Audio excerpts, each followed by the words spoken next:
Hey, what's up, team? So, you're about to listen to an episode between myself and Ray again. And today we're going to speak about the importance of a partner. And if you don't have a partner, then it'll be your friend. Now, this is all great, but there are some very interesting, not issues, but challenges that come up that probably need a bit of discussion because there's two different points of view that are very correct in their own context. And this is what me and Ray end up chatting about. Because it's very much around the theme of how much do we challenge versus how much do we care. And sometimes, how do we balance care and challenge? And if you look around you, are the people around you actually caring by not challenging you? And are at the same time, are they challenging you too much where they don't care? How do you find that balance? And then you'll see what else comes off of that. So be interested to hear your thoughts on this. It's a very important one for me, and for Ray, and for those of you listening. I think it's something that we haven't necessarily thought about before. We also are starting the challenge soon. So it will be, the challenge starts on the 20th of March, 2025. So if you are listening to this in time, it's not too late to join. And we do not pre-recorded, but we record and display. You can get access to all the videos if you come on late. But it's not too late to come and make a massive transformation. Those 5 days are getting more and more popular in how we do things. We're getting better at what we do. And I can't wait to share it with everyone and more. Right. Enjoy the episode and enjoy the challenge if I see you on the inside. Cheers. Yeah, but I don't like to cut out the stuff because then people... Okay, ready? I am ready. I thought you were going to leave me hanging there. I wasn't sure what you wanted for a second. I mean, it was clearly high five. Okay, welcome back to the Identity Human podcast with your hosts, Ray? Don. I was doing it just to rile you up. Well, you did. It worked. No. So we're going to try and keep this one to half an hour this week. And I want to Sharp, talk, short, and efficient. as all meetings should be. Not that this is a meeting. That's a like. Yeah. I wanted to talk today about the importance of a positive influence, and obviously in our case, the importance of having a partner that supports you on your journey, and how effective and empowering it can be, as well as the duality of how disempowering it can be when someone doesn't buy into your journey. Thoughts, go. There's lots of thoughts. Where do you want to start? Angles here. I mean, you hear, so you could go down the real negative route, like this is like worst case scenario. You hear of stories of people where one goes on a big transformation journey where they want to improve themselves and the other partner doesn't come along, and you end up becoming two different people. And I mean, if you think about it, as you move through different phases or decades in your life, if you say like we're mid-30s now, the people who we were as 20-year-olds at Fresh at University, we were almost like in a lot of ways quite different people to who we are today. And even you can even see it in those around you. Like, have you ever caught up with a friend? Like, I recently caught up with some friends from uni that I knew early 20s, and now we're mid 30s. And the essence of the person is there, but there's a lot of opinions or thoughts on the world that have completely evolved. So if you evolve as a person, I think it's so important that whoever is that key part in your life is on that same journey as you, not only so that you don't grow apart, but so that you can also obviously bolster each other up and encourage each other on the journey, which I suppose is the angle you're more heading towards. Yeah, well, I mean, it's the angle is the wider environment. Is I don't think that people pay enough attention to who is around who is around them, who is around you when you're actually in a spot of bother, or when you're trying to achieve something, because no one really, like, you probably hear a sentence or two or a story here or there about how important this person was, but if it was that obvious, then surely the first place we would look is like, okay, who's going to empower me? But it's not. The first place we look is like, how am I going to empower myself? Which is great, but we want to think about, because you can't be relying on other people on this journey. Yeah, you can't rely on other people, but you have to understand the importance of other people. And your whole, you mentioned essence, and then you said how friends change their opinions. Those opinions are formed from what they gather from the people around them, from the world that they live in. So actually what you want to do is unify as much as you can that person you're going to spend the most time with, or have someone you're going to go to that is going to give you what you need because they know what's best for you. If that makes sense. Yeah. Because I think our thoughts create our reality. And I think if your current reality isn't where it wants to be, then one of the places you do have to look is who surrounds you and what surrounds you. So, like, I'm chatting to a couple of people that I coach, and it was an awful call this morning. And then she said specifically, it's very tough at the moment because I'm now setting boundaries for family. And that's the hardest thing ever. And she's like, just wait in the next couple of weeks and they realize that those boundaries are being set, how much they're going to try and walk all over me. And I said, yeah, well done. And if you have the support of your partner in that, it's going to help you to hold strong. Yeah. When you come to doubt yourself. Yeah, and I agree. And I think going back to, like, that's what I first wanted to talk about. It was like supportive partner, because I think sometimes even in our journey, there's been times where like one of us is like really like taken on a point and flown, and the other one isn't quite there. And sometimes there's that performance gap between the two, and the way the communication comes up can come across. It's just like, sometimes if I'm like excited about something and I go, oh, have you tried this? Have you tried this? You can immediately go back into like, oh, am I not good enough for you? Or not for you, but am I not good enough because what I'm doing is... Yeah, so you're basically saying another point is that if your partner isn't with you on the journey, then they might take saying that you're excited about it and then you're seeing like positive development as you looking down on them saying that they're not good enough. Yeah. So far I feel like we focus a lot on like the negatives of your partner, not having that coming it's because I was reading a point just now about like what is toxic positivity. You can't just pretend that the negative things aren't there. So it's about acknowledging them, which we've done, but not focusing on them. Yeah. So the positives are, it's like at the time, I suppose, if you're listening to this podcast and you've listened to it a couple of times, then what you will know is the hardest thing for you to do is constantly believe in yourself.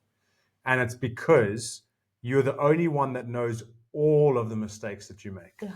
Some people know some of the mistakes you make, and some people judge or don't judge those mistakes, but you are the only person, if you have a higher standard, that knows when you wake up. Did you wake up when you wanted to, or you like, and how are you feeling when you woke up? Like, were you like, oh, I don't really want to do this? So immediately you're like, I should be excited, but I'm not. And then I got out, but 5 minutes later or half an hour later, you're the only one that tracks that every single day of your life. You're the only person that knows every single mistake that you've made. And if you've got a high standard, you know that.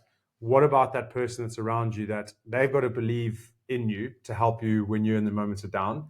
But the other side to that is they've also got to believe in you when you've stopped on your trail. Because I think that's the duality, is like you want someone that can pick you up when you're down, or not like when you're beating yourself up, they go, no, you're doing a really good job. Notice this. But you also want that same person to be able to say, I need to pick you up because you are dropping through your own standards that you forgot about, that you spoke about back then. And I think there's a big difference between, let's say, if you were to come on our 5-day challenge, which if you're listening to this, it's starting on the Friday, 21st of March, although our first training will be Thursday, the 20th. So if you haven't signed up already, highly recommend it. www.identityhuman.com. Which is not written on your shirt. I don't know why you look microphone. No, but my point being is that if you take like a transformation that you're going through, so it could be on like the 5-day challenge, signing up to Unshakable, or reading a transformation book, or making the decision to put boundaries in your life, or whatever you've read, listened to, joined that has inspired you to make a change in your life. So you go on this journey and you're on this change. There's a big difference between having a supportive partner who's going to be your cheerleader on the sidelines and support you, versus someone who's like, right, I'm up for the same challenge. Let's do this challenge together. Let's go on this journey together and actually do the transformation side by side. Because I feel like the cheerleader is amazing, and it's already going to be so much better than not having them on your side. But if you can get where both of you are going on a journey, maybe not an identical journey, but you both know that you actively are pursuing internal growth, you actively pursuing personal development. If you are both on that journey, I think there's saying a slight different angle that versus what a cheerleader will bring. Someone who's on the journey, and if they fully committed to it, like you, when one of you wanes, the other one just, they know they're experiencing it with you. Yeah. They know what needs to be done, and so when they say, when they hold you accountable to another level, a cheerleader doesn't hold you accountable. Yeah. A cheerleader cheers and says, keep going, and is there to support you. And if you stop, they're like, it's okay, you're fine. Whereas someone who's doing the journey side by side with you, they're big saying different. It's like the more that accountability, more of that, like, why do we run our challenges as a community? It's having other people going on that same journey with you.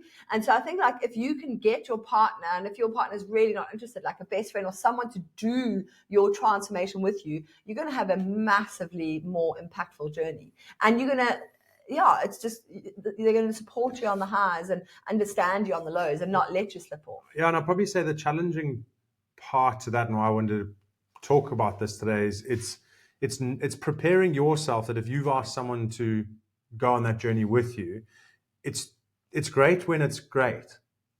Do you know what I mean? You're smiling now. I'm thinking of someone that you've asked me. We don't talk about, it's great when it's great. What don't we talk about? I thought we were here for all openness and honesty. No, it's not personal things. I don't mind talking about personal things. We don't talk about it when it's to the effect of someone else. I know. Do you know what I mean? But you can remove names. Okay. Don's like, no, you're making me uncomfortable. It's too soon. No, but it's great when it's great. But what about those moments when it's not great for one of the individuals? When I say not great, like they're really struggling to hold themselves accountable. They're really struggling to keep the momentum up. And if you're in that moment, have someone else that you've asked to be accountable and they are on that journey with you and they're not in that slump that you're in, and they go, I'm going to remind you of this and do this. How's that going to make you feel? Because A, you've got two scenarios. They're either going to go like, I really appreciate you holding my standard. Thank you so much. Or B, they're going to make you feel so challenged. And this is where ego comes in, that you actually think that they don't know what they're talking about and you start to like resent them. I think you've got to be careful about part B, because it's not the other person that's changed in their approach. It's how you've seen their challenge. Because when you get into a low, sometimes you just want people to feel sorry for you. And when they don't feel sorry for you, you get offended.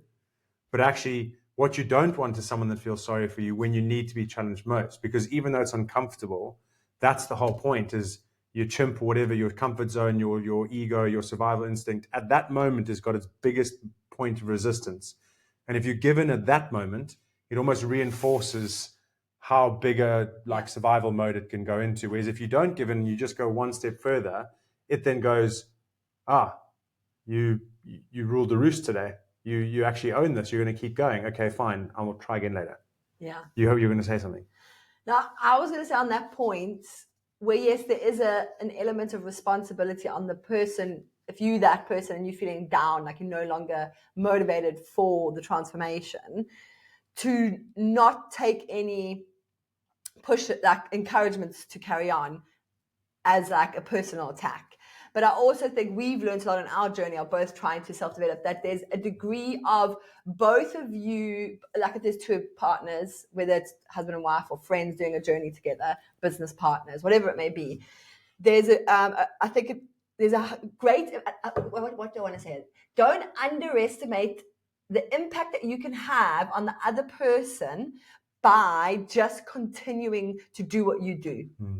And don't feel like you have to actively drag them along, actively feed back to them the whole time. I think you can have a great impact on someone just by holding true to what you know. And if that person falls off, they will see that. They will see that and they will be motivated. And if you take, and it could be, if you could be doing something crazy. So like when Don first started ice baths and cold showers every day. We're not talking weeks here, guys, or months. We're talking like a year or 2 years. Like Don did cold showers every day for more than a year, okay? And in the first sort of 6 to 12 months, I used to be like, you are bonkers. You are crazy. Like, and I was doing my own self-development, but this was just not something I was interested in. And what do you know, like, I haven't even been tracking anymore, but like a year or so later, I joined you, and I'm now like a year and a half into it. Sucker. And the point being is that you didn't say to me constantly, come on, cold shower, come on, cold shower. You didn't. You just did it. And then I was like, you know what? I might try that. I like what I'm seeing. Why did you start trying if I wasn't even trying to get you to do them? Because I was inspired. Although the one thing inspired me let's face it, throughout our lives, we all try eating a certain way. Whether some people diet, I always more like try to eat less, but I've always more focused on what I put into my mouth. So like I've tried like keto, banting, you try these different things. We all try exercise routines. We all try limiting our social media use. We have all these things that we try in our lives, but very rarely, especially in our adult lives, do you see people around you who are consistent for years and years. You may see someone consistent for a few months and they fall off. So I think for me, it was what really got me in the culture was this incredible level of consistency that you achieved, that you did something every day, no matter what. And I think that was what inspired me on that point. But the key point that I wanted to make here on this whole, like, the importance of having a partner who's positive and going to support you, is that it can be in the unspoken things. It can be just, it's doing what you do and like showing people what you do and not always saying it. Yeah. Not always having to challenge your partner, not always having to call up, just doing what you do, and that will inspire them when they see the change you go on. Does that make sense? Yeah, and I makes think sense. that's a big one. Yes, there's, from your point of view, when you fall off the bandwagon and they do have some suggestions, you could maybe work on not taking it personally. But I think there's also a degree of, if both of you just carry on your roads the best you can, you will inspire each other. And I suppose that's if it's closer to home. Like if that 100% true. And I was thinking in my head, and I'll do this for the camera there, is if you've got that timeline, not a timeline, like a dualities timeline. There's one end of the spectrum and then the other end of the spectrum. Mm-hmm. And then you've got like a pendulum swing. Mm-hmm. And right in the middle is where we want to aim for. That's where it's like the sweet spot's always in the middle. Nature always finds a balance. And there's a balance between always just cracking on and like if I just keep taking action, you'll eventually get inspired, versus making sure that I hold you to a standard at the same time. Because otherwise, if you are falling off and you just go, like imagine you stop cold showering and I was just like, oh, if I carry on, I'll eventually get back on. And just something you're just like, I'm not going to get back into, is just too hard. There's a balance between that's where I think the balance is. But I think you're 100% right. The more if you live with someone, that's a lot easier to do when you're actioning. Versus if you don't, like if you're watching this and you've got a friend that you're holding accountable, they don't see that action. So they don't actually know if it's going on. And it's even, I don't even think it's they're saying in the human psychology, because we're like pack animals, seeing people do things motivates. It is the highest form of learning. Yeah. Did you know that? Mirror neurons and imitation. Like monkeys will learn through imitation, and we are just clever monkeys. I know it's hard to admit, but we are. You can fight that all you want, but we are. And then I think the other point I want to pick, well, there were a couple, but I had to try and listen to you, which meant that some of the questions faded. But you said the word positive. They have to try and keep positive. And I think sometimes we have, like, I really want to define positive. Like, what do you think is positive? Because I think there's a lot of cases, it's called radical candor. Like you get care and challenge, and then just challenge. And then you get the other one, which is like no challenge, no care. For me. And positive, sometimes I think people put positive as caring. Okay. Does that make sense? So carry on defining. So I was going to answer it in a different way. As you defined that, I realized when you say someone is positive, I don't think they have to be positive all the time. Like not happy-go-lucky. As an accountable person, sorry, that positivity in that context. About care, but are you talking about like? So you said earlier, that person you've got accountable, they have to make sure that they are a positive person in how they interact with you, or that they're positive in the interactions, or they're positive in the way they keep you accountable. What did you mean by that? I more meant that they are, I'm trying to think of what I said to go back to that, but like positive in terms of, for me, when I say they, so you were talking about action. So it's like sometimes you just have to keep taking action and realize that when you're holding someone else accountable, it's just, you just got to keep going and be positive in the way you do it. And for me, I was like, oh, I really wanted to hone in on that word, like a positive influence, because a positive influence can sometimes be someone that just seems to care about you, but they never challenge you. Yes. And actually a positive influence, someone that just cares about you, that never challenges you, isn't a positive influence. They may be positive in the way they present themselves, but they're having a deeper negative effect on you because they're not challenging you. So is your question, what level of challenge is? Yeah, so like, how would you define positive now that I've framed it that way? Mm-hmm. And how would you see it? Because I think sometimes we just go, the conversation that I've heard people have is like, I just need you to listen to me sometimes. And yes, we all just listen and listen and listen. But eventually, if we just listen and reinforce that it's okay, you're doing fine, you're doing okay, it's fine, and you don't challenge you could be, have you thought about it this way? There's no challenge comes. That doesn't leave you in any better space. And I think sometimes we fall into that trap where it's like, I'm trying so hard, I just want you to listen. And we are trying hard, but no one reminds us that you don't have to try that hard to go You up it. couldn't resist bringing in the nail on the head analogy. I wasn't going to bring it in. You just You brought it have in. essentially just described it without saying Hey, look it. at that. Look at that. Hold on. I didn't say it at all. And you realized the nail on the head thing there. I wasn't going to bring it up because I don't think it specifically relates to that video only. We'll have to talk about it in a future episode, the nail on Because the head I can also analogy. bring it to, like, I've had chats with Mom, and the way that, like, she lived with us for 9 years, and I took a very similar approach. Where you just gave care but no challenge. Yeah, just care, because it was like, this is what my friends do, this is how I am, and I'm not as strong as you think I am, and all the kind of things that we all say to ourselves, like, I'm not as strong as you think I am. And suddenly someone comes in, and I'd probably say for you, it would have been like the James Ashford analogies, and the mindset that he's got is like he would challenge some of the thoughts you've got, and you've done that for me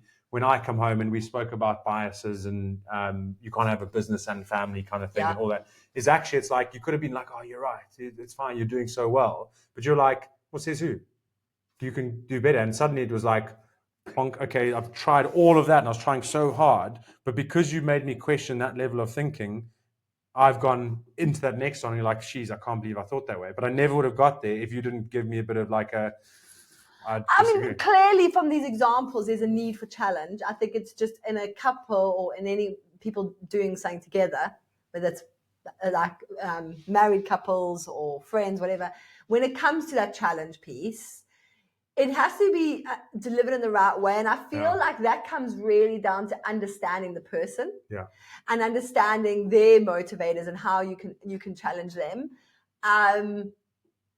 I have an analytical way of breaking it down. Maybe it might help you. Yeah, so that's my. I think challenge has to exist, but it's in very specific ways. I think you can't deliver challenge in the way you like to deliver. It has to be challenge in the way that suits them. Yeah, maybe. You don't know if you agree. So if you have that 4 axis, so I'm just there for you. So you've got care, challenge, and care, and then just challenge. And we're not going to worry about the bottom one. So for the camera, it's going to be the care, 4 quadrants. Challenge, and care, and then just challenge. Yeah. If you had 10 times that you were challenging someone and you went to try and just go, you'd have to contribute a 50-50 split between challenge and care. But the more times you challenge them, it started to like dip into that challenge quadrant only. Oh, yeah. So, but you have to have, sometimes you have to care, sometimes you have to challenge, and that makes the combination. Yeah. Where sometimes people only care, or sometimes they would do 1 care, 9 challenges.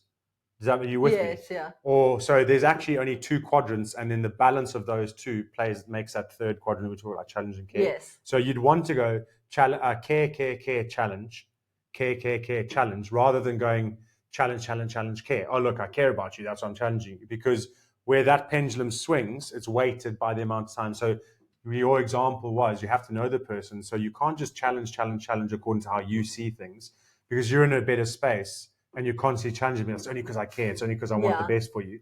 Actually, sometimes people just want a moment to breathe. And you go, and that's the care bit. So it's like how often you keep that balance, and you have to really know where that person's at. Yeah, 100%. Does that make sense? Is that quite a good, like... It's a good way of thinking about it, like a scale of balancing the two. And I think... I might write that down sometime. I do think it's... like in a couple, like for a practical tip here, you could have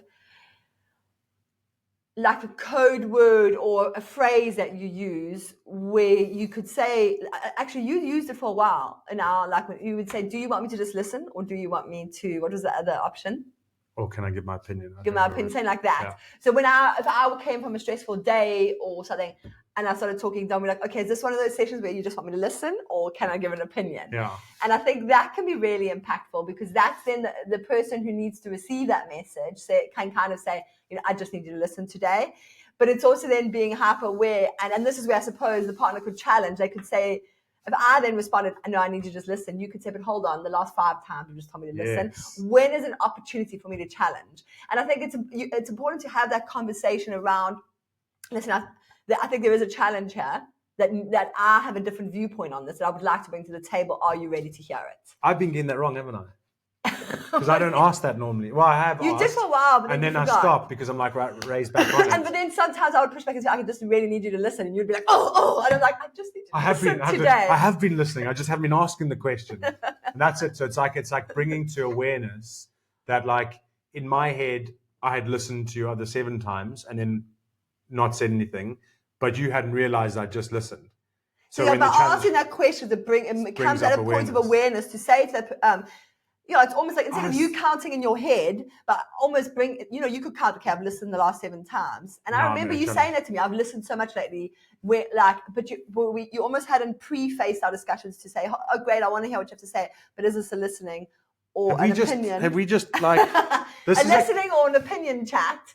And basically then it gives us, it helps me too as the person who's letting off steam to recognize, oh, SHIT, I keep asking for the listening chats. Maybe I do need to hear an opinion. So what we've just done in live on camera, this would be great for a voiceover, is there was Ray's perspective and there was my perspective. And what we've just joined is unagi them. We've simunyed them. We are one. Okay? We've come together because it's a perfect example of what I say is like, you are right, but so am I. And you are wrong, but so am I. Yeah. So how are we most correct? And that was then the thing of like, I'd been saying to you, I've been listening, and this was a challenge, whereas you were just like, you just challenged without listening. And so what we hadn't done is gone in between that. It's like, do you want me to listen? Do you want me to challenge? I think it's a powerful statement to have when whether it's going through a tough time at work or whether your resources, responsibilities start to get out of whack, so you just don't have the time whether to you're think. not getting enough sleep, whether your baby or your child's waking up in the night and you just want to moan to your partner, or whether you want or you're not ideas, getting that external validation that you so or seek. Your exercise or your diet, whatever it is that you're trying to achieve. Do you want just like a bit of care, or do you want a bit of challenge? And almost like prefacing those conversations with like, okay, is this like a challenge conversation? And you could even interrupt a conversation halfway through if you've forgotten and just say, just out of interest, I haven't and the challenge, are you ready to hear it? Yeah. Because if it's a valuable enough challenge, you're not going to forget it. Yeah. Like, don't think that by not having that opportunity to bring that forward, that it's gone. If you forget it, then it wasn't a valuable enough challenge. I think it was Martin Barnes that did the speaking one. He commented on one of our videos about never give advice to someone that hasn't asked for it. Or it was something like, don't try and sing to someone that's not at your concert. Okay. And that's the kind of thing is like, you're not asking permission to give feedback, but you are. What you're actually doing is you're opening someone up to them going, I want feedback. Because what would happen if I challenge you without asking you, is it okay to challenge? You haven't decided whether you want it or not. But if I say, are you open to some feedback? Immediately you've said yes, so therefore you have to take it, and it gets rid of the defenses. And I think the big thing by asking that question is you're creating that natural marker for them to recognize how often they maybe are rejecting the challenge. And then the last thing I'd say before we end off is, should we do that to our children? Because I think sometimes as parents. I think so, yes. I think it's an amazing tool to say to them, like, if they're having stresses about their friends at school, do they just want you to listen? Or do they want ideas how to fix it? Because I think if you always going in there with the big, I'm going to fix it sort of mindset, they, A, are never going to get the opportunity to fix it for themselves. And B, they're going to think that there's something wrong with them because you're constantly trying to fix everything in their life. And if you think about from like a human performance and psychology point of view, if you're reprimanding your kids, it's not about asking permission to reprimand your kid. It's about putting them into a mental state that they're able to take your feedback on board. Because I think far too often, like I'll do it, and I've seen parents do it, is like how you try and there's no point in reprimanding someone in their high beta state, in their moment, in the moment, because what they don't absorb is the lesson. What they do absorb is the emotions. They take on the criticism without the learn. And by saying, are you open to a challenge, or do you just need care? If you come up with your own language with the kid, it means that, look, I'm acknowledging you've done something that's naughty. If you're not in the space now, I'm not going to give you the lesson. But I do think it's important to chat to another time, which allows the kid to recognize, hey, you've done something bad. I realize that you may not be in the emotional state to take this on. So I've acknowledged it. We're not going to talk about it. At a time that you are ready, then let's talk about it. And I think that's going to stop that pattern of repeating so often. And I can see that being really impactful for our older two kids. So we have children aged between 2 and 10. And I'm sure this method could be adapted for toddlers. But if I really think of the age 8 and plus, well, everything's out there. But if I think of the age 8 and plus, our 8 and 10-year-old, they would be really open to this sort of conversation. And it's amazing how it just building in, like having one sentence that you use as a structure in certain situations can really alter like your brain state or make people so much more open to taking a message on board. So like the one that I think of recently is whenever the kid shouted, and we started this like 2 months ago, or said like spoke disrespectfully, instead of going back like, why are you talking disrespectfully to me? You shouldn't talk disrespectfully to me. That's giving feedback, isn't it? That's like actually trying to correct them and teach them or coach them or give them an intervention. And actually, if you just go into with like that conversation with inquisitiveness and say, like, look around you, who are you talking to? Like, You act that very not well. irritated, but who are you talking to? Yeah. And they go, who am I? Your mom, and how should you talk to your mom? And like, it allows them, gives people that opportunity to come to that conclusion. We need to get back to that too. So that's an example of one, but I'm saying, so I feel like this whole, now as our kids have got older, 8 to 10-year-old, they come with these conversations of something they're struggling with, or you can see them struggling with something because they're growing up. And I suppose we mustn't always go in with that fix-it challenge. No, you must never go in with the fix-it You should challenge. go in with the care, and it's like a great way to say, listen, when I come and chat to you, I sometimes might have ideas on how to help you, or ideas on how to see it from a different perspective. Would you like me to give you those ideas, or do you just want me to listen? And I think that would be really powerful. That was really powerful. Okay, that brings us to the end. I think it was really perhaps a conversation for another time. I think it was really useful. It's like, what are the tips and tricks you can have for your kids, for people, and you start to realize that they're all the same thing, just done in a slightly different way. Yeah. So thank you very much for watching, and I hope you have a great day. And remember, I'll work on me for you if you work on you for me. Ubuntu, we are who we are to others. Have a great day.